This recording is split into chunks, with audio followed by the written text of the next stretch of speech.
Señoras, señores, sentados, se abre la sesión.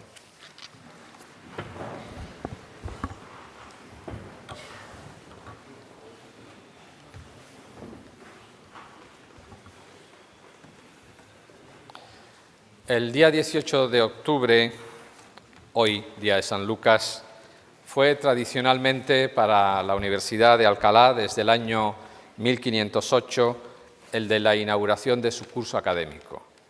Un día como hoy, de aquel 1508, se incorporaron a la universidad los primeros estudiantes y desde entonces se convirtió en la fecha en la que solíamos inaugurar el curso académico cada año.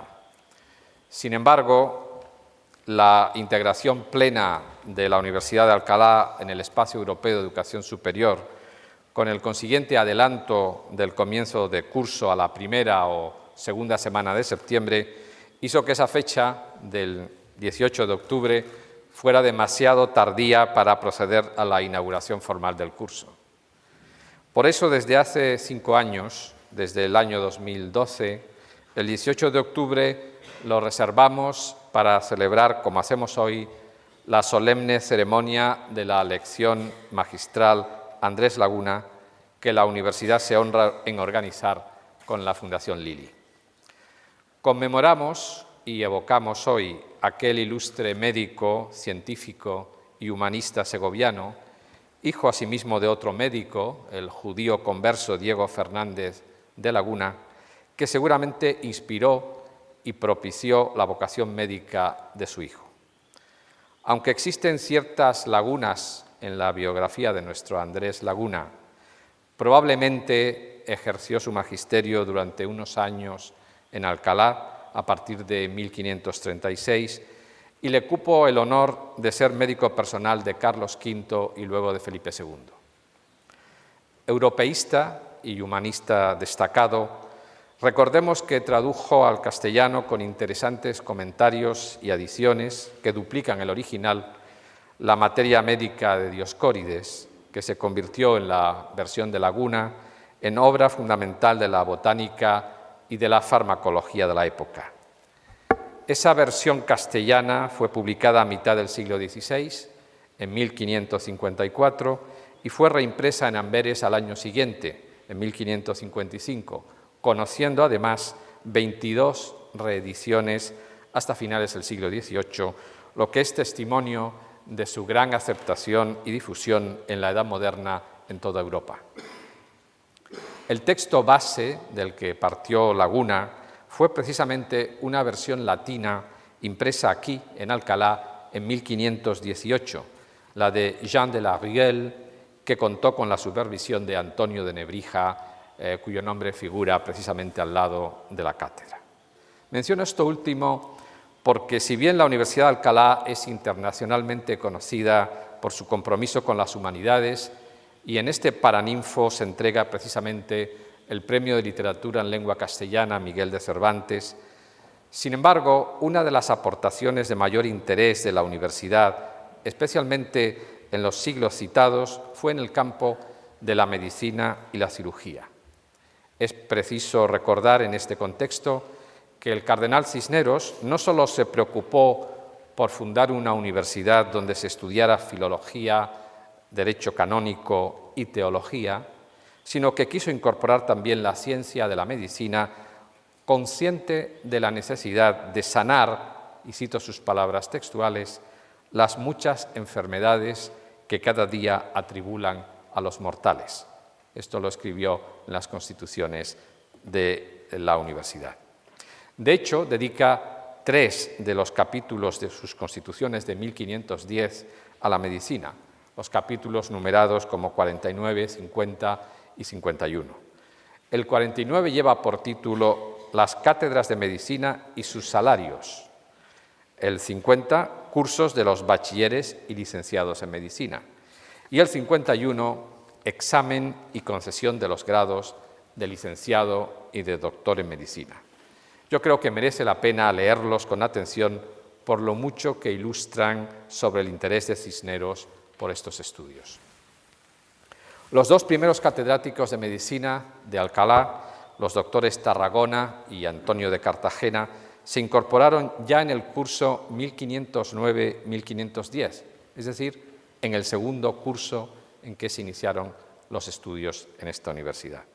La primera promoción, la de 1508, es la promoción de la que formaba parte nada menos que Santo Tomás de Villanueva, y digo que el hecho de que ya en 1509-1510 se incorporaran los dos primeros catedráticos de medicina evidencia el interés por estos estudios del fundador de la universidad, lo que permitió una rápida consolidación de esas enseñanzas.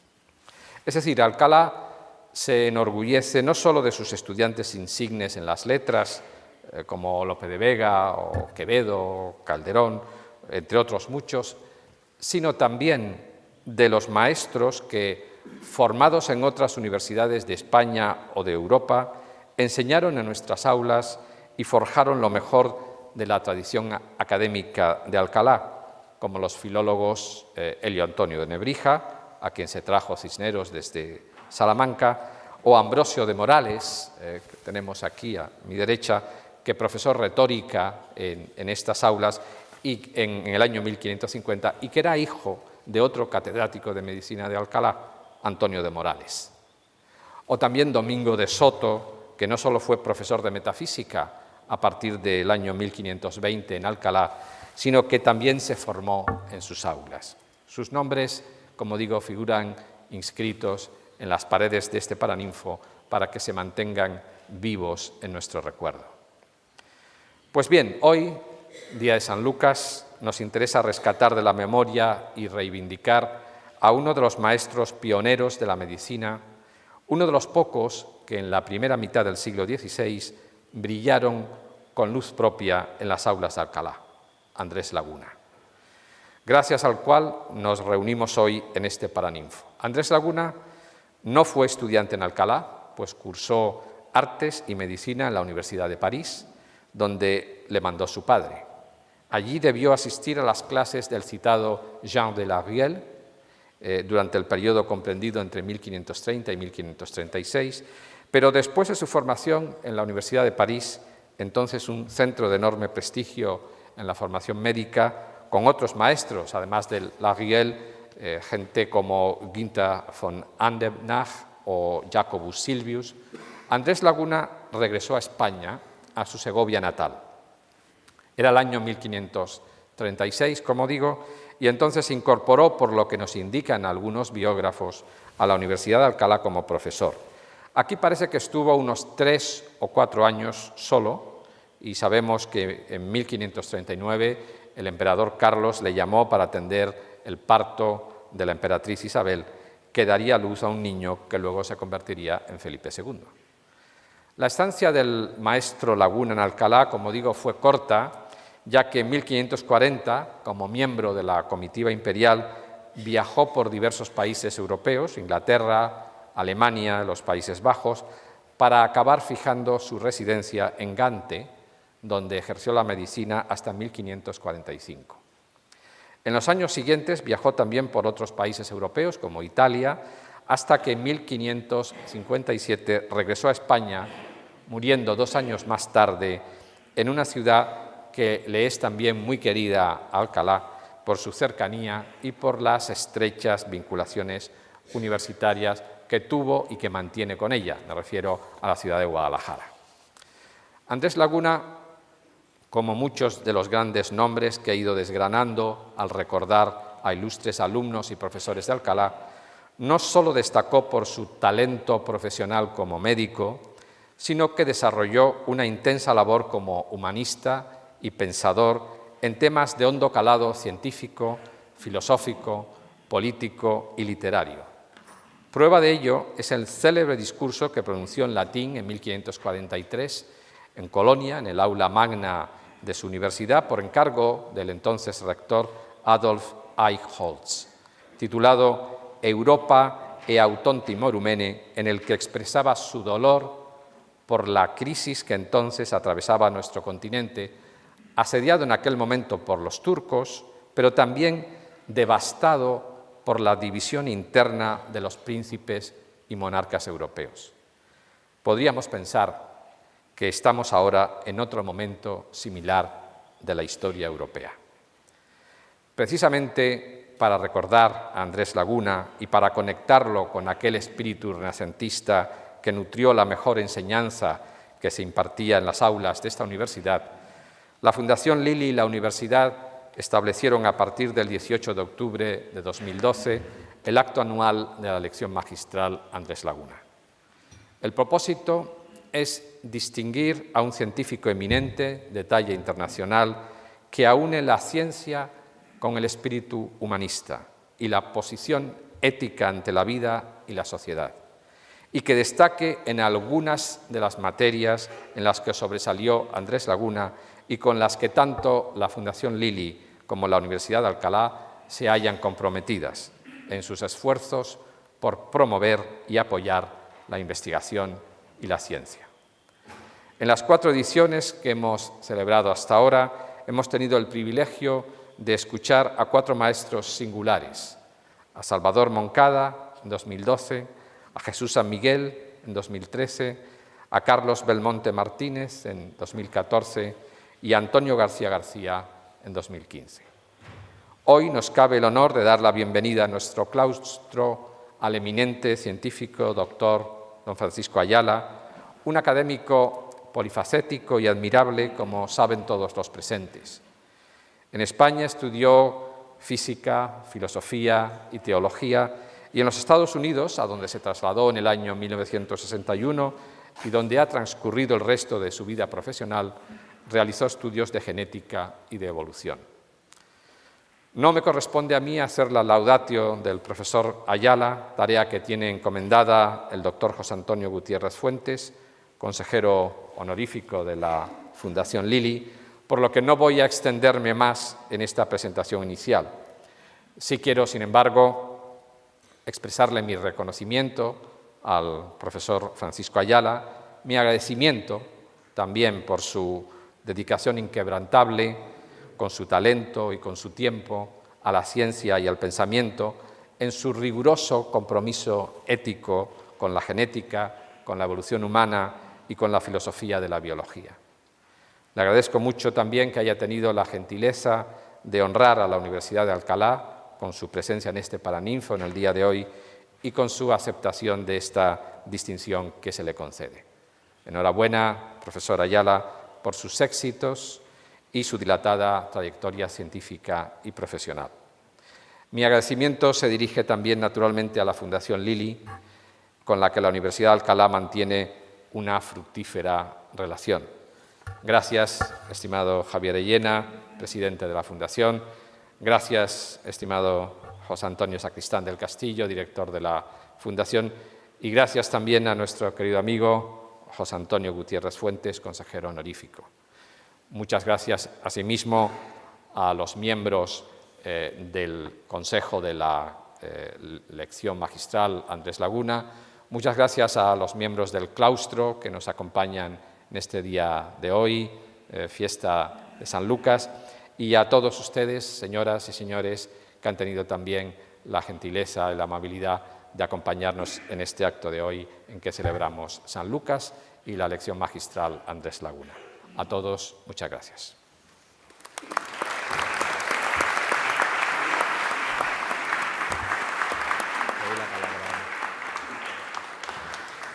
Tiene a continuación la palabra don Javier Illena, presidente de la Fundación Lili. Gracias.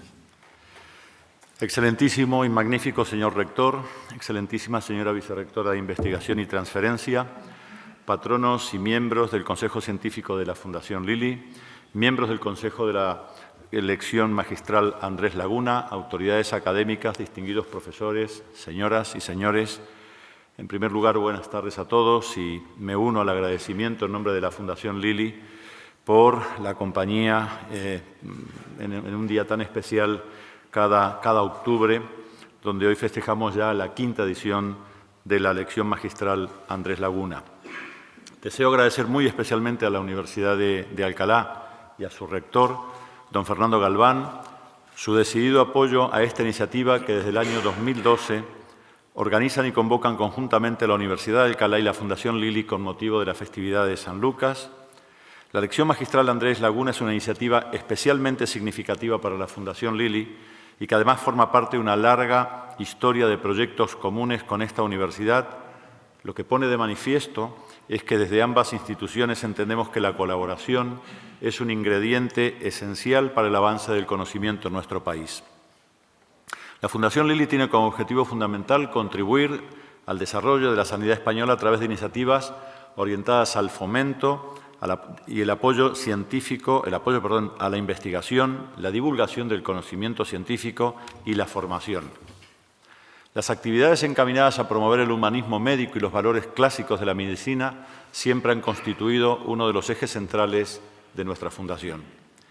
Cada día se refuerzan más las bases científicas de la medicina, cada día conocemos mejor cuáles son las bases moleculares de las enfermedades y contamos con tratamientos más efectivos que contribuyen a mejorar no solo la esperanza de vida, sino también la calidad de los años vividos. Como señalaba acertadamente nuestro admirado William Osler, también una figura de referencia para la Fundación Lili, la medicina, que es a la vez ciencia y arte, debe practicarse con cabeza, pero también con el corazón. Desde la Fundación Lili ponemos todo nuestro empeño en impulsar los valores clásicos del humanismo renacentista, unos valores que deberían impregnar nuestra sociedad, pero que son imprescindibles para que el ejercicio de la medicina adquiera todo su sentido. Y en este contexto, donde se enmarcan proyectos como, por ejemplo, la distribución anual de 30.000 ejemplares de la obra de Sir William Osler, como, por ejemplo, Un estilo de vida y otros discursos, es un ejemplo claro como para reforzar ese objetivo que todos tenemos, que es que la medicina esté centrada en el paciente. Hoy se cumplen 5 años desde que esta lección magistral comenzó su andadura. Recuerdo bien que su puesta en marcha estuvo inspirada por lecciones magistrales que contaban con una enorme tradición, larga tradición, en los países anglosajones, entre ellos la Harveian Lecture, instaurada en 1656 por el descubridor de la circulación mayor. Evidentemente nos falta mucho para llegar a semejante trayectoria, pero en estos 5 años hemos tenido ocasión de escuchar magníficas lecciones, como la del profesor Salvador Moncada sobre el metabolismo de la división celular, el profesor Jesús San Miguel sobre la evolución histórica del tratamiento del mieloma múltiple, el profesor Carlos Belmonte Martínez sobre la exploración del cerebro y la neurobiología española aupados a hombros de gigantes, y el profesor Antonio García García el año pasado nos deleitó con su reflexión acerca sobre la emoción del descubrimiento científico. En esta 5ª edición, que hoy se celebra, el profesor Francisco Ayala, a quien felicito por este galardón, y por sus enormes aportaciones científicas y su decidido apoyo al humanismo, pronunciará su lección magistral y recordará a nuestro médico renacentista más universal, Andrés Laguna, quien nos mostró que con su ejemplo, que la ciencia, el esfuerzo y la generosidad son los ingredientes más importantes no solo para el médico, sino también para lograr una sociedad más próspera y justa. Muchas gracias.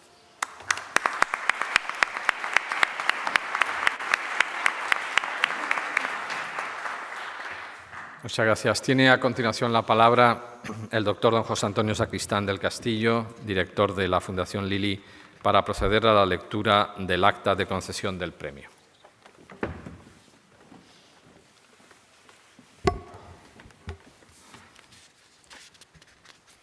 Excelentísimo y magnífico señor rector, excelentísima señora vicerrectora de Investigación y Transferencia, señor presidente de la Fundación Lili, patronos, miembros del Consejo Científico de la Fundación Lili y miembros del Consejo de la Lección Magistral Andrés Laguna, autoridades académicas, distinguidos profesores, señoras y señores, la Universidad de Alcalá y la Fundación Lili convocan anualmente la Lección Magistral Andrés Laguna para distinguir como maestro a una personalidad relevante por sus aportaciones humanistas, científicas y médicas que haya contribuido de forma significativa al desarrollo de la medicina y de la ciencia.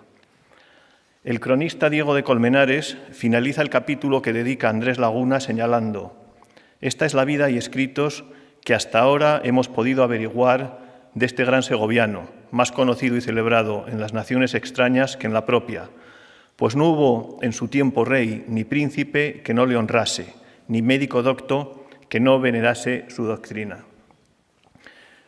Como ya se ha comentado, Laguna cursó estudios de artes y de lenguas clásicas en Salamanca y posteriormente medicina en París. Tras su regreso a España en 1536, ejerció de profesor en la Universidad de Alcalá, pero pronto inició sus viajes, primero por Inglaterra y posteriormente acompañando al emperador Carlos V, del que fue médico personal, por los Países Bajos y Alemania, instalándose finalmente como médico en la ciudad de Metz, entre 1540 y 1545. Su inquieta vida continuó en Italia, donde permaneció hasta 1554, siendo nombrado doctor por la Universidad de Bolonia y alcanzando el puesto de médico personal del Papa Julio III. Tras sendas estancias en Venecia y en los Países Bajos, regresó a España en 1557, siendo también médico del rey Felipe II. Muere en Guadalajara el 28 de diciembre de 1559 y está enterrado en la capilla de Santa Bárbara de la iglesia de San Miguel en Segovia. Aunque escribió más de 30 obras de diversas materias, incluyendo las de orden filosófico, histórico, político y literario, además de las estrictamente médicas, la obra más conocida de Laguna es la traducción comentada de la materia médica de Dioscórides. Europeísta, defensor de la tolerancia y la paz, científico, humanista, lingüista, viajero, poeta y político, Laguna fue ante todo médico.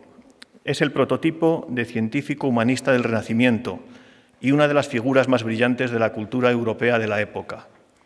Crítico con las concepciones mágicas de la medicina, precursor de la farmacología experimental, de la especialización médica o de la formación en el extranjero, Andrés Laguna es uno de los máximos exponentes de los valores esenciales del humanismo renacentista: la razón como valor supremo, la huida de los dogmas, la curiosidad, la revisión crítica de la tradición, el optimismo, el pacifismo y la búsqueda continua de la verdad, más allá de las fronteras de su patria, con el hombre siempre en el punto de mira. Se trata de valores que deben impregnar el espíritu universitario y que la universidad debe a su vez proyectar hacia la sociedad. La importancia y relieve que en la historia de España y de Europa ha tenido este insigne personaje hacen que resulte obligado rememorar sus aportaciones en favor del liderazgo español en el siglo XVI. Por todo ello, recordamos hoy su paso como profesor por la Universidad Complutense en Alcalá y celebramos, en el marco incomparable de este Paraninfo, el acto solemne de la quinta lección magistral Andrés Laguna. Paso a continuación a dar lectura del acta de nombramiento de maestro de la quinta lección magistral Andrés Laguna. De acuerdo con lo previsto en las bases de la lección magistral Andrés Laguna y habiéndose procedido a las correspondientes votaciones según el reglamento establecido por acuerdo de los miembros del Consejo, el día 7 de junio de 2016, la Universidad de Alcalá y la Fundación Lili han decidido otorgar el nombramiento de maestro de la lección magistral Andrés Laguna 2016 al profesor don Francisco José Ayala, facultándole para pronunciar dicha lección. Y en virtud de la autoridad que les es conferida, firman el presente título en Alcalá de Henares, a 18 de octubre de 2016, don Fernando Galván, rector de la Universidad de Alcalá, y don Javier Ellena, presidente de la Fundación Lili.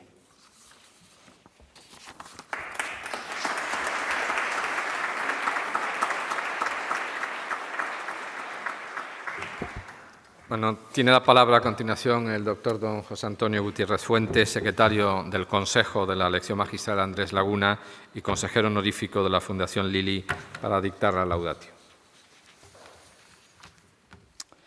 Muchas gracias, señor rector. Excelentísimo y magnífico señor rector de la Universidad de Alcalá, excelentísima señora vicerrectora de investigación de esta Universidad de Alcalá, señor presidente de la Fundación Lili, ilustrísimos profesores y autoridades que nos acompañan, patronos y miembros del Consejo Científico Asesor de la Fundación Lili, miembros del Consejo de la Elección Magistral Andrés Laguna, señoras y señores. Guiados por el deseo de rendir homenaje a la figura de Andrés Laguna, como ya se ha manifestado, uno de nuestros más distinguidos humanistas, científico y médico, los promotores de esta iniciativa propugnamos la creación y convocatoria anual de esta lección, el Día de San Lucas, en este marco espléndido del Paraninfo de la Universidad de Alcalá. De nuevo, me cabe a mí, como secretario del Consejo de la Elección Magistral Andrés Laguna y en representación de todos sus miembros, el gratísimo honor de pronunciar la laudatio, la alabanza de los méritos humanos y científicos que adornan a la persona del maestro de esta, su quinta edición.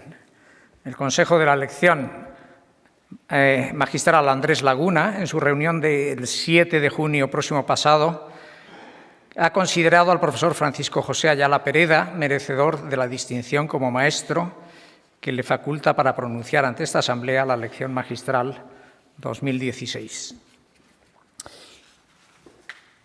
En palabras de su discípulo Andrés Moya, Premio México de Ciencia y Tecnología 2015, y con la perspectiva actual, a Francisco José Ayala cabe definirle como el hombre ilustrado de la evolución, un científico que ve la ciencia como una forma más del conocimiento humanístico. Ayala es una figura mundial en los campos de la genética y evolución de las poblaciones, habiendo hecho contribuciones significativas a la moderna teoría de la evolución, así como a la filosofía de la ciencia y la ética. Su trabajo profesional incluye tanto la teoría como el experimento y versa sobre una serie de temas evolutivos relevantes. Del mismo modo, ha hecho contribuciones significativas a la filosofía de la biología y a cuestiones éticas y sociales derivadas y/o asociadas a los descubrimientos de la moderna biología. Discípulo de Theodosius Dobzhansky, representa a la segunda generación en la lista de los representantes más ilustres del neodarwinismo. Francisco José Ayala Pereda nació en Madrid en 1934, en una familia originaria del Valle de Ayala, Álava. Cursó el bachillerato en el Madrid de los años 40 en el Colegio de los Escolapios y, llevado por su interés en la religión, entró en los dominicos en Salamanca, al mismo tiempo que estaba matriculado por libre en la Facultad de Ciencias Físicas en la Universidad Complutense de Madrid, en la que alcanzaría la licenciatura. Por entonces ocurrió algo que resultaría decisivo en su orientación vital. En primero de carrera, y debiendo hacer prácticas en la asignatura de Biología, encontró en Salamanca a un profesor de genética, Fernando Galán, que le ofreció las hiciese con él. Además del interés de Ayala por Teilhard de Chardin, religioso, paleontólogo y filósofo francés que aportó una muy personal y original visión de la evolución, Galán le orientaba hacia lecturas que debería conocer si quería avanzar en los campos de la evolución y la genética, entre los que no podía faltar el libro de Dobzhansky, Genética y el origen de las especies, o los de Julian Huxley o George Simpson, entre otros. A finales de la década de los 50, y ya decantado hacia las cuestiones de la evolución biológica, permaneció 2 años en el laboratorio del profesor Galán, donde comenzaría a trabajar con Drosophila melanogaster, que, como ustedes saben, es la mosca de la fruta, un insecto que se reproduce rápidamente y modelo idóneo para la observación de los mecanismos evolutivos en el ambiente controlado del laboratorio. En 1960, Francisco decidió que su futuro investigador iba a ser en el área de la evolución, siendo el propio Galán y el profesor de este, Antonio Zulueta, los que le aconsejaron irse a los Estados Unidos a trabajar con su admirado y eminente biólogo Theodosius Dobzhansky. La decisión de aceptar este consejo marcaría el resto de su trayectoria profesional, trasladándose e incorporándose al grupo de Dobzhansky en la Universidad de Columbia en 1961. Con él obtendría el máster en Biología en 1962 y 2 años después el doctorado en la misma especialidad por esta universidad. En 1964, plenamente identificado con su jefe, siguió a Dobzhansky a la Universidad Rockefeller, donde le ofrecieron un contrato postdoctoral y una plaza de profesor ayudante. Para 1970, Ya casado con Mary, tenían un hijo y esperaban otro, y buscaban un sitio mejor para criarlos y educarlos. Por entonces, en la Universidad Davis, en California, estaban montando un gran centro de genética de poblaciones y le ofrecieron, sin él pedirlo, un laboratorio, algo que le interesaba sobremanera. Davis era el sitio ideal para vivir con los niños, así que allí se trasladaron la familia, pero no sin llevar con él a su maestro y gran amigo Dobzhansky, que se había jubilado. El júbilo, valga la redundancia, que ello supuso en Davis fue enorme. Se incorporaban a la universidad dos de las personas más distinguidas en el campo de la genética de la evolución, Dobzhansky y el propio Ayala. Contrajo matrimonio con Hannah en 1985 y en 1987 pasó a la Universidad de California en Irvine, donde investiga e imparte clases de biología, y en la que posee el rango de University Professor, el más alto y singular otorgado por las universidades de aquel país. Ya en la segunda mitad de la década de los 60, Ayala había publicado una serie de estudios que constituyeron la prueba experimental del teorema fundamental de la selección natural, que relacionaba la tasa de evolución con el grado de polimorfismo genético. Tales trabajos supusieron además el desarrollo de métodos originales para medir la adaptación de las poblaciones, la elucidación del papel del polimorfismo genético en la determinación de dicha adaptación, así como el establecimiento de las condiciones que permiten la coexistencia de especies cuando los recursos son escasos. Desde finales de la década de los 60, Ayala contribuye de forma notoria a la comprensión de la evolución del aislamiento reproductivo, así como al proceso de especiación geográfica, gracias a un amplio estudio llevado a cabo con 3 grupos de especies procedentes de Australia y Nueva Guinea, América tropical y el Indo-Pacífico. Los primeros estudios de Ayala relativos a la divergencia genética entre especies se aplicarían con posterioridad a otros muchos tipos de organismos. Ayala ha participado de forma notoria en la controversia sobre la importancia relativa de la selección natural frente al azar en la evolución molecular, y ha liderado un extenso programa que aún continúa, encaminado a comprender el significado adaptativo de la variación genética en poblaciones naturales.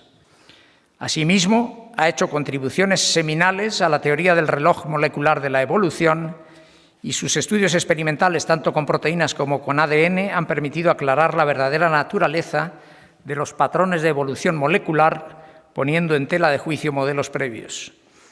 A mediados de la década de los 80, Ayala inicia una investigación sobre la estructura poblacional y evolución de protozoos parásitos, organismos como los que causan la malaria, la enfermedad del sueño, el Chagas, la leishmaniosis y otras enfermedades que afectan a más de 500 millones de personas en el planeta y colectivamente constituyen la mayor causa de mortalidad entre los humanos.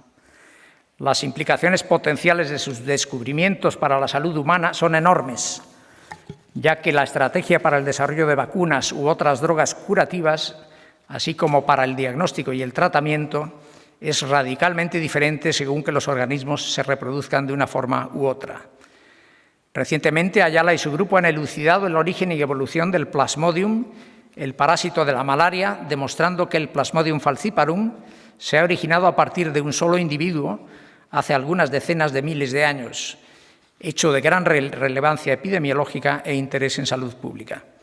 Por último, destacar sus trabajos sobre el origen de determinados fila animales, patrones de evolución molecular y relaciones evolutivas en Drosophila e insectos relacionados.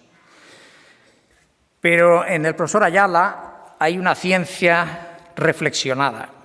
Sus ensayos filosóficos han alumbrado nuevas perspectivas que han generado visiones radicalmente nuevas sobre problemas tradicionales, tales como la noción de teleología, el concepto evolutivo de progreso o la consideración de la biología como ciencia autónoma. Su monografía Studies in the Philosophy of Biology, junto con Theodosius Dobzhansky, supone un antes y un después en el campo de la filosofía de la biología. Por otro lado, tiene una dilatada producción sobre implicaciones éticas y sociales de la ciencia en general y de la teoría evolutiva en particular. Ayala mantiene una clara postura y presencia pública en las controversias sobre el creacionismo científico. Como ejemplo, su participación como experto en el célebre caso Arkansas en 1981, donde defendió junto con otros expertos que la ciencia de la creación no es una ciencia, por incumplir lo que define a la empresa científica. Dice, ciencia es lo que acepta la comunidad científica y lo que hacen los científicos. Y añade, o añadía en aquel momento, las características esenciales de la ciencia son, primero, que se guía por la ley natural, segundo, que tiene que explicarse por medio de la ley natural, tercero, que es comprobable en el medio empírico, cuarto, que sus conclusiones se pueden poner a prueba y quinto, que cumple con el principio de falsabilidad. En aquella ocasión, y esto es yo creo que muy relevante o muy significativo, muy demostrativo de lo que sucede en aquel país, en aquella ocasión el juez federal William Overton, de Arkansas, dictaminó contra el Estado, argumentando que el juez decía, la ciencia de la creación no responde a estas características básicas y señalaba, el conocimiento no necesita del visto bueno de la legislación para convertirse en ciencia. A mí me parece que cuando esto lo dice un juez en un país en pleno ejercicio de su libertad es muy demostrativo de cómo funciona ese país. Tomando algunos datos de su muy extenso currículo, Francisco José Ayala ha publicado más de 50 libros, ha escrito más de 1000 artículos científicos, ha sido presidente de la Sociedad para el Estudio de la Evolución, miembro del Consejo de Gobierno de la Academia de Ciencias de los Estados Unidos y coordinador de la sección de Biología del Consejo Nacional de Investigación de aquel país. Ha sido también presidente y coordinador de la Asociación Americana para el Avance de la Ciencia.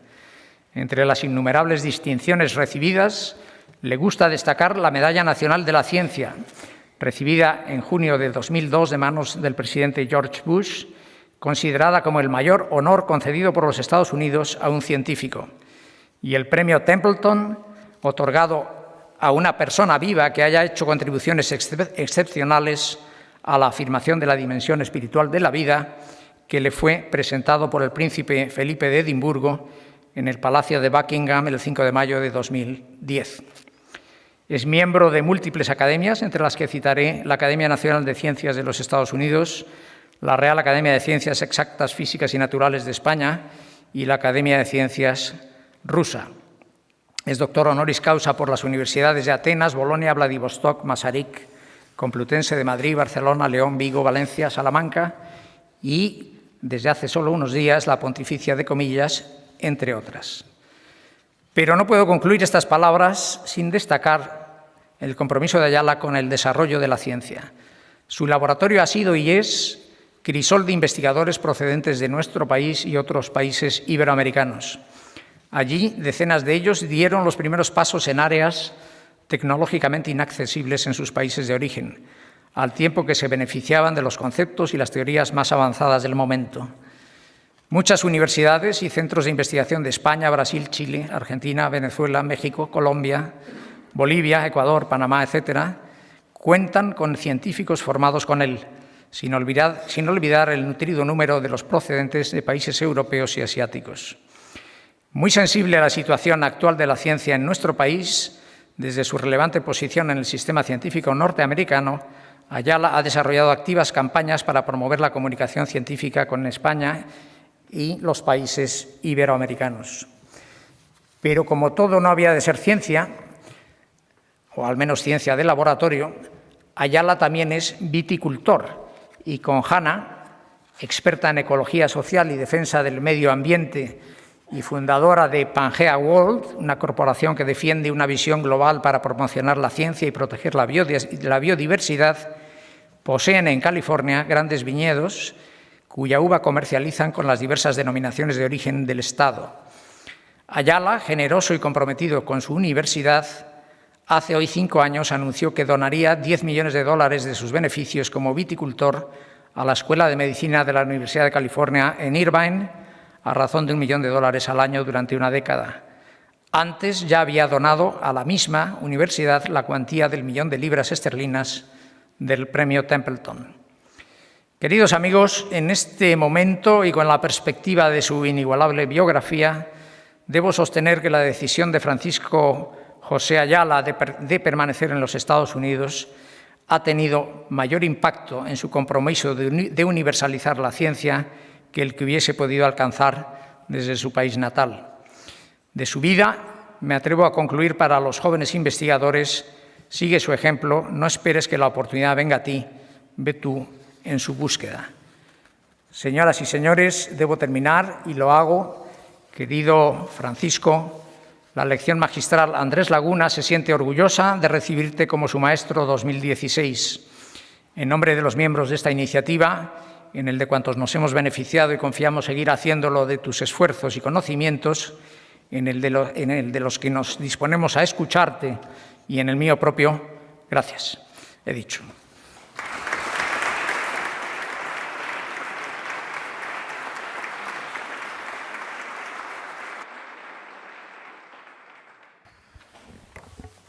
Profesor don Francisco Ayala, le ruego se acerque para recibir la medalla honorífica y el diploma que le acredita como maestro de la lección magistral Andrés Laguna. Enhorabuena.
Tiene la palabra a continuación el maestro don Francisco José Ayala para dictar la lección magistral Medicina y futuro biológico de la humanidad de Andrés Laguna al siglo XXI.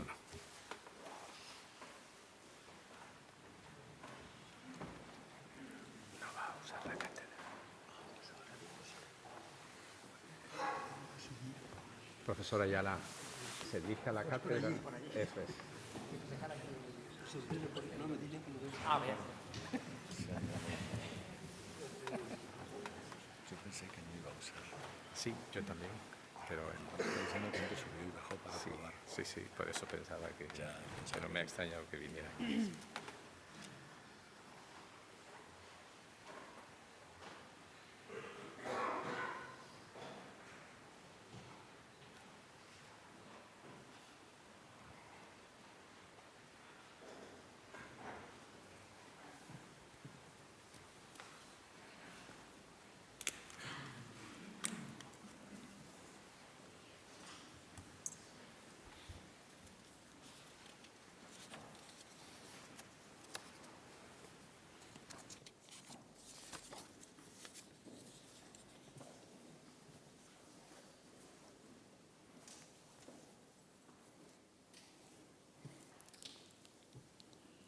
Señor rector, profesor Fernando Galván Reula, señora vicerrectora, señores miembros de la Fundación Lili, presidente don Javier Elena, director don José Antonio Sacristán y consejero de la lección magistral José Antonio Gutiérrez Fuentes, señores profesores y alumnos, señoras y señores. El título de mi conferencia, como se ha anunciado, es Medicina y futuro biológico de la humanidad, de Andrés Laguna al siglo XXI.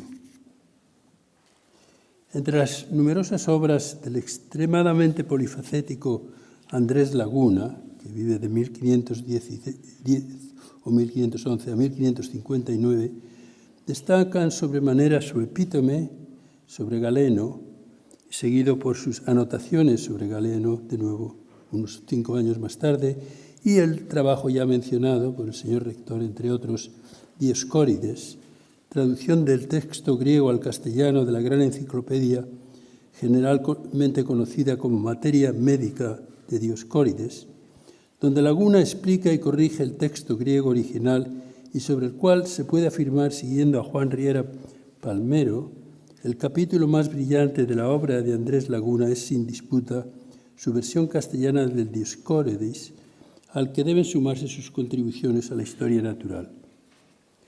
Andrés Laguna publicó a través de los años numerosos escritos sobre materias médicas, incluyendo los que tratan de plantas con uso medicinal.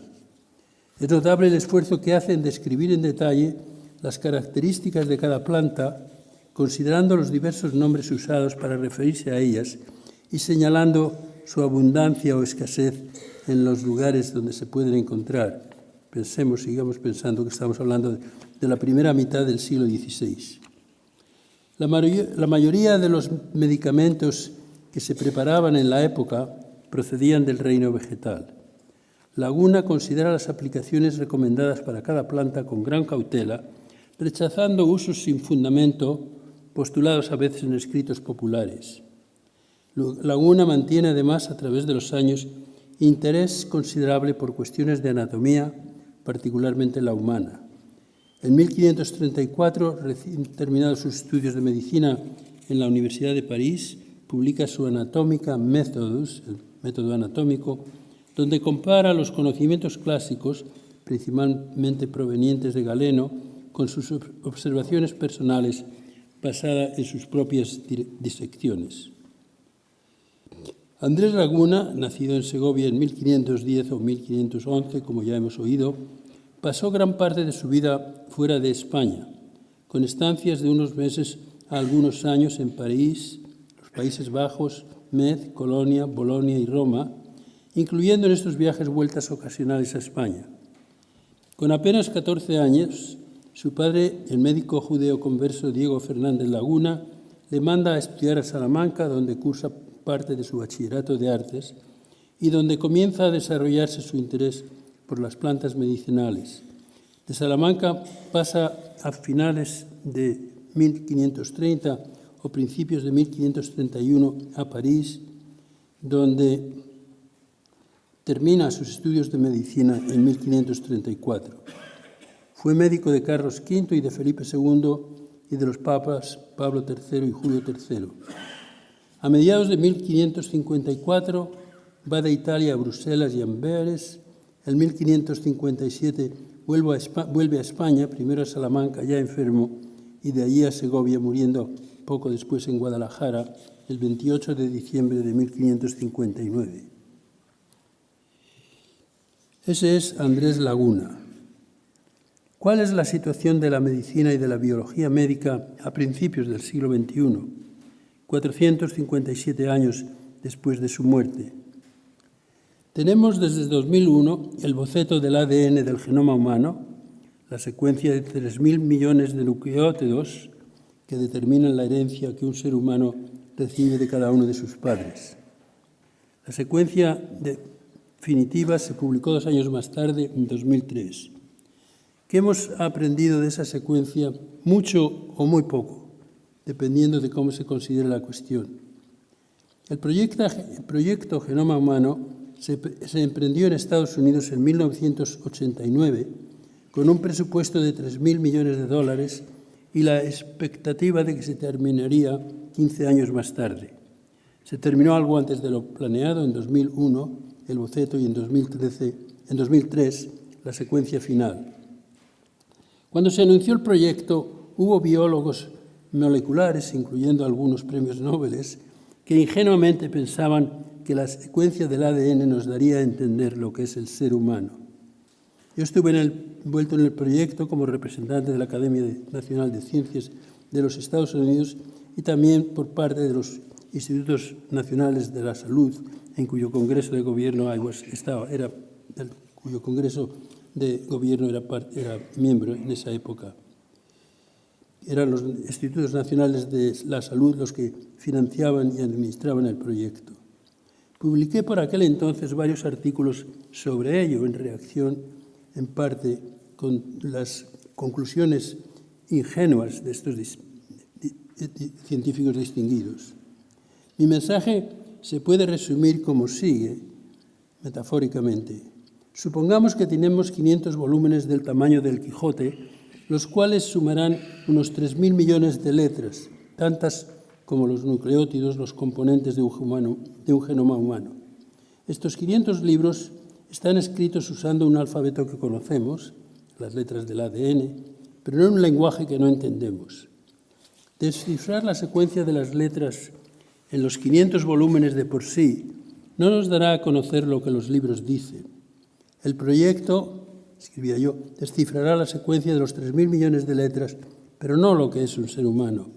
La secuencia del ADN nos brindará la oportunidad de examinar genes o grupos de genes particulares, partes pequeñas del texto, un párrafo aquí y otro allá, con el propósito de desentrañar su información genética. Esto es precisamente lo que está ocurriendo. Descifrar el texto completo de los 500 volúmenes será tarea de muchos años por venir. Un gran éxito del proyecto Genoma Humano, mucho mayor de lo que se anticipaba, fue el desarrollo de las técnicas de secuenciación masiva del ADN. En 2016 es posible obtener la secuencia completa de un genoma humano en 1 o 2 semanas al coste entre $1.000 o $10.000, comparados con los 14 años y $3.000 millones que se llevó la primera secuencia. Cualquier persona que tenga interés en ello, y muchas personas lo tienen, puede obtener la secuencia de su ADN por un coste modesto. Las nuevas secuencias han facilitado obtener las nuevas técnicas, han facilitado obtener la secuencia del ADN de muchas otras especies, desde bacterias y parásitos unicelulares a toda clase de plantas, hongos y animales, y de muchos humanos. Las secuencias de organismos vivientes han hecho posible la reconstrucción de su filogenia. Paleontología, biogeografía, anatomía comparada, embriología y otras disciplinas científicas proveen información sobre la historia evolutiva de los organismos, su filogenia. La biología molecular, sin embargo, aporta la evidencia más precisa y extensa. Hoy es posible reconstruir la historia evolutiva a través de miles de millones de años de organismos particulares con tanta precisión como se desee. El proceso fundamental de la evolución es la selección natural, la reproducción diferencial de los organismos. Para que haya selección natural tiene que haber variación genética. Considerando un solo gen, se da variación genética cuando en una población se presentan 2 o más alelos en ese gen. Los alelos son precisamente las variantes de los genes.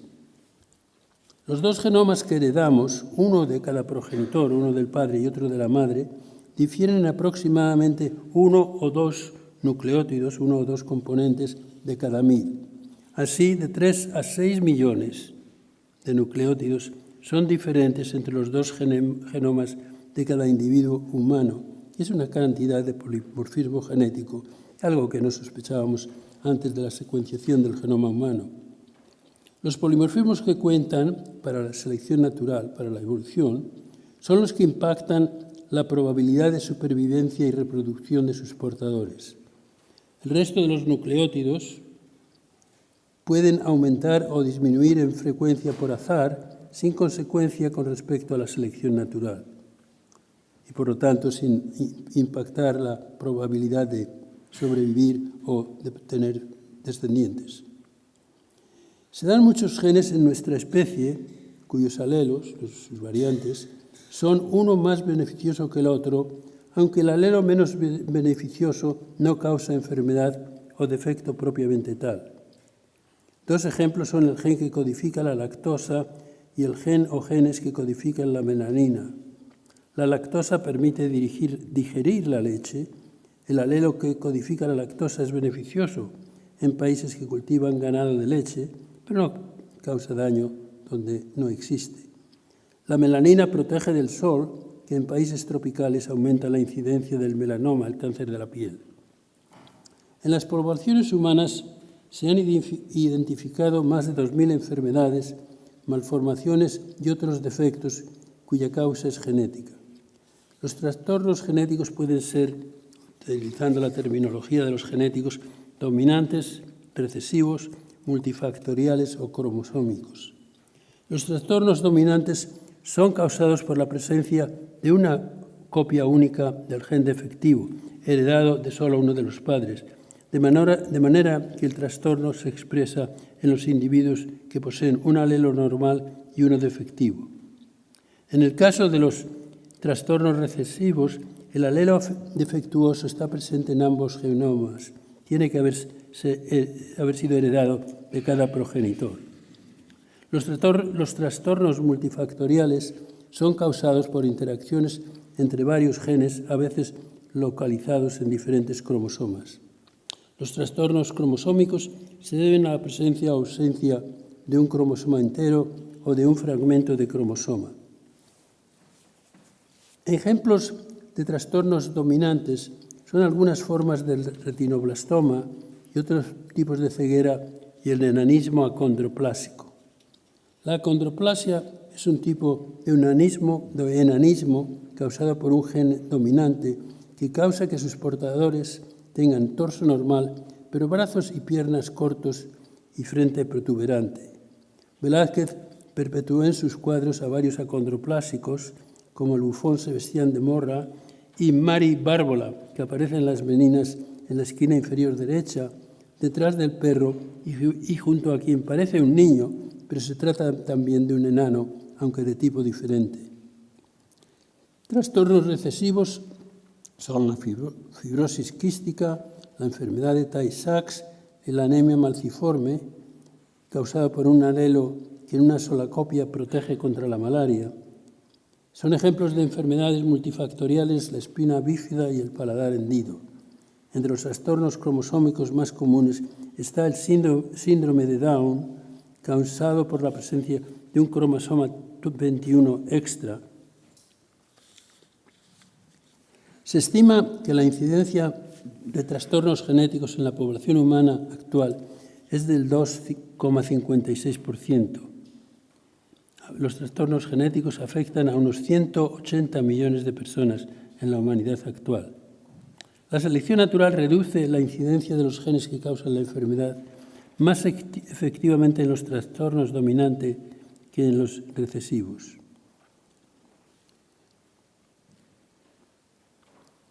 Consideremos la fenilcetonuria, conocida como PKU, enfermedad hereditaria recesiva debido a la incapacidad de metabolizar el aminoácido fenilalanina, que se manifiesta por una deficiencia intelectual grave en el individuo que posee este alelo y trastornos neurológicos. La fenilcetonuria es letal si no se trata. La frecuencia del alelo es 1%, de modo que se halla presente en más de 70 millones de personas, pero solo el 0,01%, unas 700.000 personas, expresan la enfermedad. La reducción de trastornos genéticos debido a la selección natural está compensada por su aumento debido a la incidencia de nuevas mutaciones. ¿Puede la humanidad escoger su propio futuro genético, su destino evolutivo? Los avances en genética, biología molecular, medicina y técnicas asociadas se usarán en el futuro más extensamente y agresivamente que en el momento presente. Se ha sugerido que tales avances podrían utilizarse para mejorar nuestra constitución genética con el fin de producir seres humanos muy superiores a nosotros. Pero existen razones por las que cualquier intento de mejorar la constitución genética de la humanidad, excepto en el sentido de curar enfermedades y defectos, puede no ser prudente. Hay quienes anticipan que la eugenesia, aun para corregir enfermedades y defectos, puede tener consecuencias a largo plazo. En la fenilcetonuria, PKU, que mencioné anteriormente, la fenilalanina se acumula en el organismo y se hace tóxica para el cerebro, causando incapacidad mental y eventualmente la muerte durante la infancia. Con una dieta apropiada, el niño puede llegar a ser adulto y llevar una vida prácticamente normal. Si el paciente tiene hijos, pasará sus genes, que se hubieran eliminado con su muerte, pasará sus genes PKU a ellos, a sus hijos. En consecuencia, el gen aumentará en frecuencia de generación en generación. Cuantos más pacientes se cure, más habrá que curar en el futuro. ¿Con qué rapidez aumenta la frecuencia del gen? Si se curase a todos los pacientes de PKU en el mundo, lo cual no es actualmente factible, la frecuencia del gen aumentaría de 0,1 a 0,01 a 0,02 en 100 generaciones. El número de pacientes aumentaría de 1 en 10.000 a 4 en 10.000. El aumento no es drástico. Además, cabe pensar en el progreso de la medicina y de la ingeniería genética a través del tiempo. 100 generaciones requieren unos 3.000 años. Muchísimos años antes de que el gen PKU se duplique, se habrán descubierto tecnologías para curar la enfermedad a nivel genético y el gen será eliminado de la población. Hago estos comentarios en criticismo implícito de algunos científicos y muchas otras personas que critican la cura de enfermedades genéticas por la consecuencia que tiene de aumentar la enfermedad de generación en generación.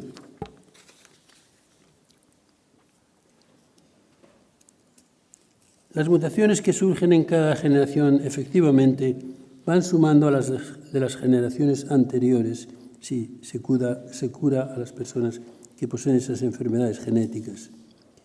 Claro está que curar a todos los niños que nacen en el mundo con retinoblastoma o con PKU no es posible. Hay bastantes dolencias hereditarias cuya manifestación puede curarse hoy en día, al menos de manera parcial, y su número aumenta con rapidez. Las propuestas de mejora de la condición humana por medio de la llamada eugenesia o ingeniería genética, además de la medicina típica, usando los conocimientos de la genética molecular y las técnicas y prácticas asociadas con ella, pueden agruparse en dos categorías generales con respecto a sus objetivos. Por un lado están las propuestas terapéuticas que se plantean para corregir enfermedades o defectos y aliviar el dolor y el sufrimiento tanto individuales como sociales, a unos ejemplos de los cuales me he referido hace un momento. Por otro lado están las visiones utópicas que persiguen un mundo feliz por medio de la mejora de los genes o la clonación de individuos con genotipos idóneos para alcanzar una humanidad ideal y perfecta. Las consideraciones terapéuticas abarcan diagnosis y consejos genéticos, farmacopea genética y cirugía genética. Las propuestas utópicas incluyen la selección germinal y la clonación de individuos.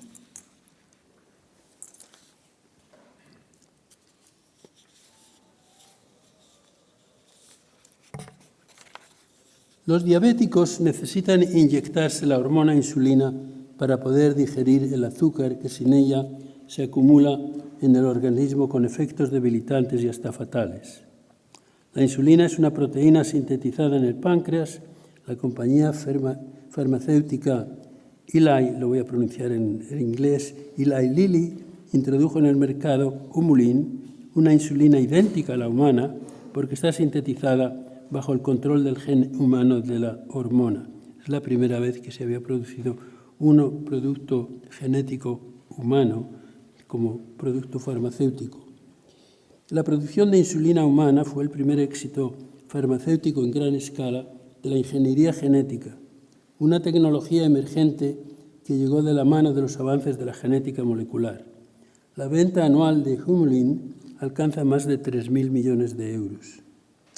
El proceso de ingeniería genética usado es el llamado ADN recombinante. El gen de la insulina extraído de un páncreas humano es introducido en un plásmido, que es una cadena circular de ADN. El plásmido con el gen es introducido a su vez en bacterias inofensivas y fáciles de multiplicar en un laboratorio apropiado. Cuando las bacterias se multiplican, sintetizan las proteínas codificadas por sus propios genes, pero también codifican la insulina, sintetizan la insulina codificada por el gen introducido, que las bacterias tratan como si fuera uno de los suyos. La insulina extraída de estas bacterias es idéntica a la insulina humana y funciona como tal. Las técnicas de ADN recombinante y sus primeras aplicaciones a bacterias datan de principios de los 1970. Su aplicación a los seres humanos comenzó hacia fines de la década de los 1980. A partir de entonces, los éxitos de la ingeniería genética en la producción de productos biológicos con beneficio farmacéutico aumentaron rápidamente. Voy a mencionar uno de ellos, la producción de somatropina, la hormona humana del crecimiento, que es muy importante para niños que nacen sin ella, pero como frecuentemente pasa, ha tenido consecuencias indirectas que no se anticipaban, a saber que ha empezado a usar por atletas para fortificar sus músculos y ha creado conflictos para los comités olímpicos y deportivos. La ingeniería genética ha producido durante las últimas décadas un gran número de hormonas, enzimas, factores antihemofílicos, anticuerpos monoclonales que evitan el rechazo de los trasplantes, interferones para controlar la leucemia, la hepatitis y la esclerosis múltiple, activadores plasminógenos para tratar los infartos y muchos otros fármacos beneficiosos. La medicina utiliza medicamentos diversos para curar enfermedades, muchos de ellos derivados de plantas o animales, otros son sintetizados en el laboratorio. Lo que se llama cirugía genética se refiere a las técnicas utilizadas para corregir no ya las enfermedades, sino los defectos mismos del ADN, usando las técnicas de ADN recombinante, lo cual permite al individuo sintetizar en sus propias células las proteínas, enzimas y otros componentes necesarios, en vez de tener que ingerirlos o recibirlos mediante una inyección. Estas correcciones de los genes en sí mismos prometen ser un gran valor en el futuro, pero hasta el momento presente su utilidad es limitada. Consideremos, por ejemplo, la mutación responsable de la anemia falciforme. La hemoglobina de las personas que sufren anemia falciforme es incapaz de transportar con eficacia el oxígeno desde los pulmones hasta el resto del cuerpo, donde sirve de comburente en las reacciones químicas que constituyen las funciones vitales. Las personas que sufren de anemia falciforme mueren por lo general antes de la madurez. La enfermedad se debe a un defecto en la cadena beta, una de las dos proteínas que constituyen el 98% de la hemoglobina de los humanos adultos. Las cadenas alfa y beta están determinadas cada una por un gen diferente. La cadena beta consta de 146 componentes, 146 aminoácidos. El sexto aminoácido es el ácido glutámico en la hemoglobina normal y la valina en la hemoglobina falciforme. Si por mutación en el gen de la cadena beta se cambia un cierto nucleótido, la hemoglobina final tendrá en ese lugar preciso valina en vez de glutámico, con consecuencias fatales. La cirugía genética permite reemplazar ADN defectuoso por ADN normal. En la anemia falciforme, el procedimiento actual consiste en insertar un gen adicional normal en las células de la médula que producen los glóbulos rojos, donde tenemos las células madres que están produciendo millones y millones de glóbulos rojos continuamente a través de nuestra vida. Se introduce el ADN en estas células de la médula, se introduce las células transformadas genéticamente de nuevo en la médula y la persona puede producir hemoglobina normal. La cirugía genética actual se aplica a las células y tejidos en los que se expresa el gen que era deficiente, con lo que el organismo puede llevar a cabo las funciones normales. Pero si no se corrige el gen en las células germinales, los óvulos y los espermatozoides, el individuo transmitirá el gen anormal a sus descendientes. La incidencia del gen anormal y el número de individuos a intentar curar aumentarán cada generación, aunque, como he indicado antes, el aumento ocurre muy lentamente. El avance de cirugía genética más reciente, en los 2 o 3 últimos años, con consecuencias potencialmente revolucionarias, es la técnica llamada Cas, en inglés CRISPR-Cas, que se refiere a segmentos de ADN de bacterias que incluyen repeticiones de secuencias de pocos nucleótidos entre 24 y 48 pares. Cada una de las repeticiones está seguida por segmentos cortos de spacer ADN, segmentos de ADN que no codifican aminoácidos. Particularmente es el Cas9, un enzima especializado en cortar ADN en lugares específicos, haciendo posible editar genes particulares, activándolos o neutralizándolos según se desee. CRISPR-Cas y otros sistemas semejantes son todavía experimentales y no se están aplicando todavía a humanos, pero con enormes posibilidades futuras. La cirugía genética se usa actualmente en las células somáticas, es decir, las células corporales, pero podría usarse eventualmente para rectificar las células germinales, con lo que el individuo transmitiría a sus descendientes genes con funciones normales. Pero, como he dicho, actualmente esto no es todavía posible, aunque muy probablemente lo será en un futuro no muy lejano. Manipular la línea germinal humana plantea cuestiones legales y morales difíciles de resolver, con las que habrá que enfrentarse cuando la cirugía genética germinal sea en la práctica posible. La cirugía genética somática, la que se practica en el cuerpo y no en los óvulos o espermatozoides, la cirugía genética somática no lleva a implicaciones legales o morales, en principio diferentes de las que plantea la práctica de la medicina común. Se trata de curar a quienes sufren enfermedades o defectos.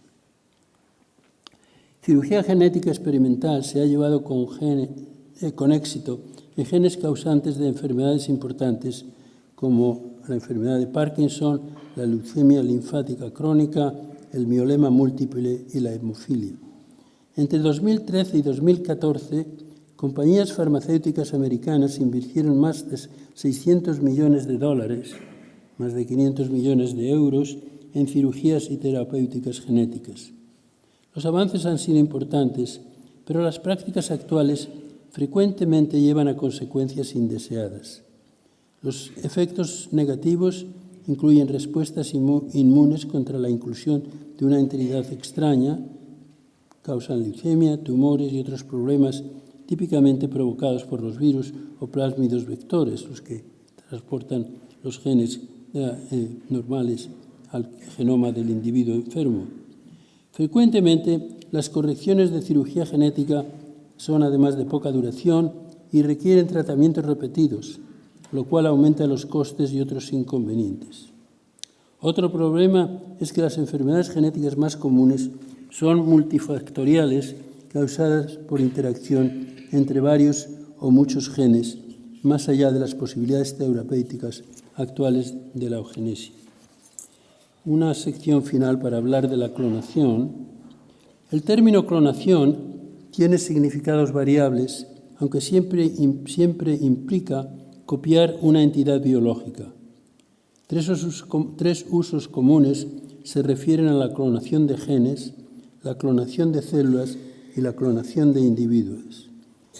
Clonar genes, o de manera más general, clonar segmentos de ADN, es algo que se hace de manera rutinaria en muchos laboratorios de genética de todo el mundo. Una tecnología empleada extensamente es lo que se conoce como PCR, inventada en la década de los 1990 por Kary Mullis, quien recibió el Premio Nobel en reconocimiento. Con la técnica de la PCR es posible obtener miles de millones de copias idénticas de un segmento de ADN en unas horas. La multiplicación del segmento de ADN proporciona material suficiente para investigar su secuencia de nucleótidos y otras propiedades. Las tecnologías para clonar células en el laboratorio son aún más antiguas, practicadas desde mediados del siglo XX. Se utilizan para reproducir un tipo particular de célula, por ejemplo, una célula dérmica o hepática, con el propósito de investigar sus características.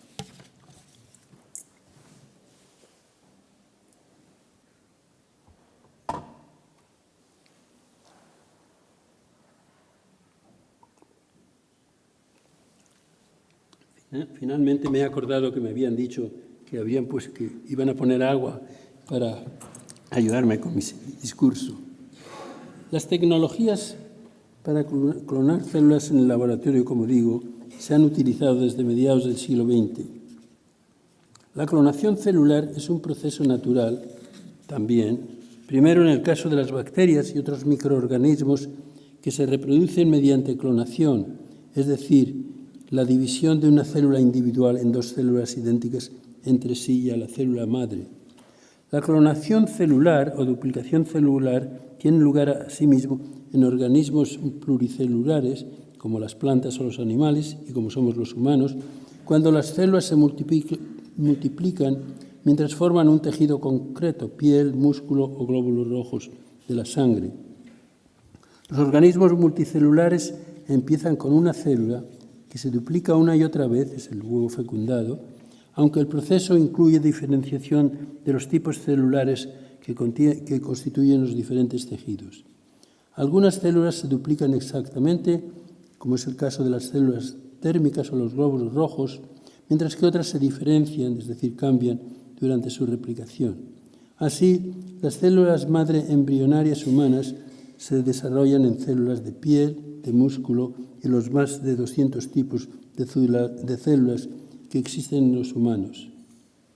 La clonación de humanos puede referirse a clonación terapéutica, particularmente la clonación de células embrionarias, con el propósito de obtener órganos para su trasplantación o el de obtener células neurales o otras con propósitos medicinales. Las células neurales serían muy importantes para las personas que están paralizadas frecuentemente del cuello para abajo como consecuencia de accidentes automovilísticos u otros, y como consecuencia de que unas pocas células de la médula se han dañado.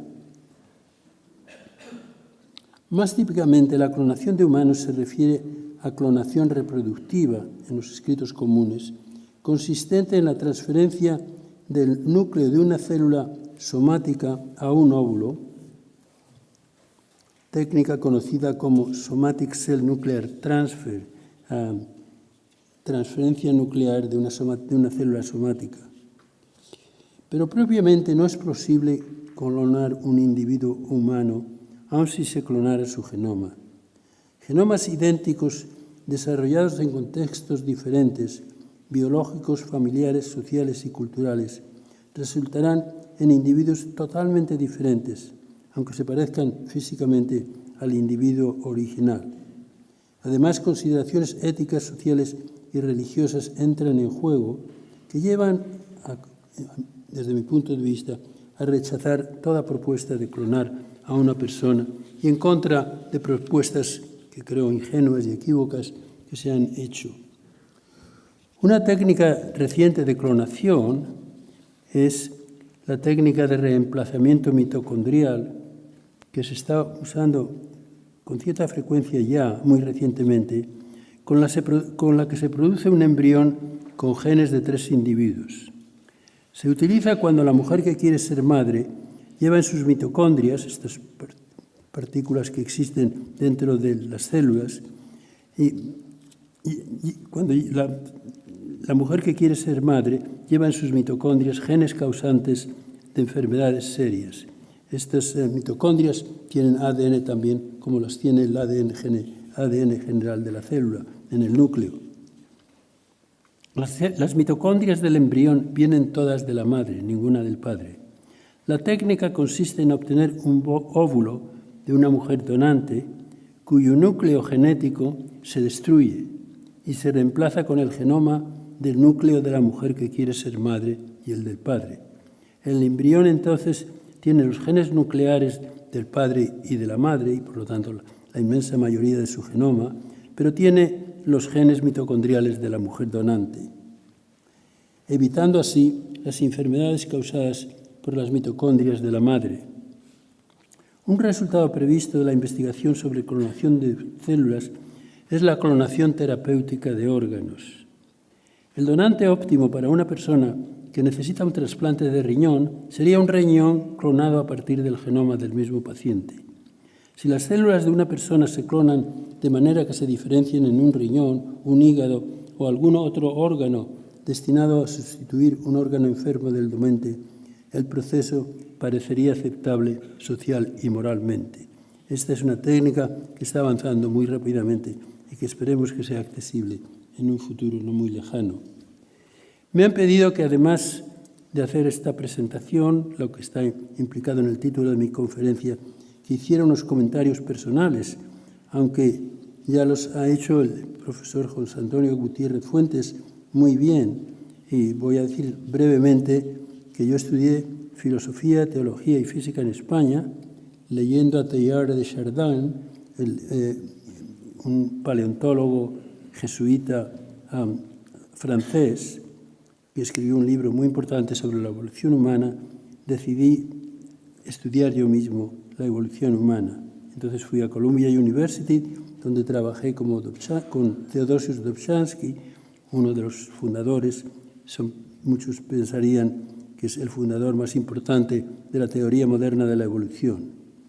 A través de los años he trabajado en problemas de polimorfismo genético, selección natural, el estudio de parásitos protozoos y también en filosofía y religión relacionados con la ciencia.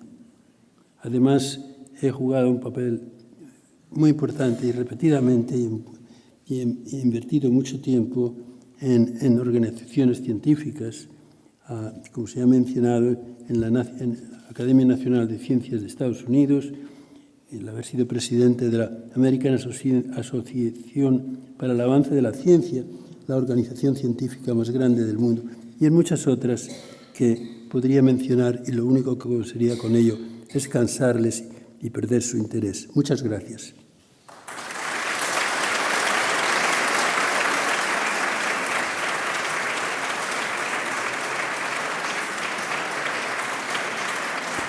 Muchas gracias.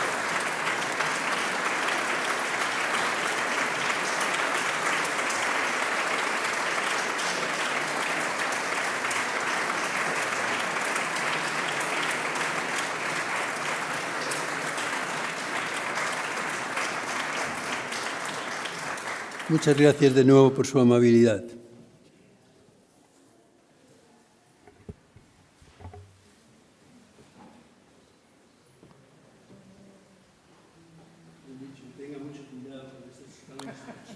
Sí. Vaya despacio con toda tranquilidad.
Se levanta la sesión. Gracias.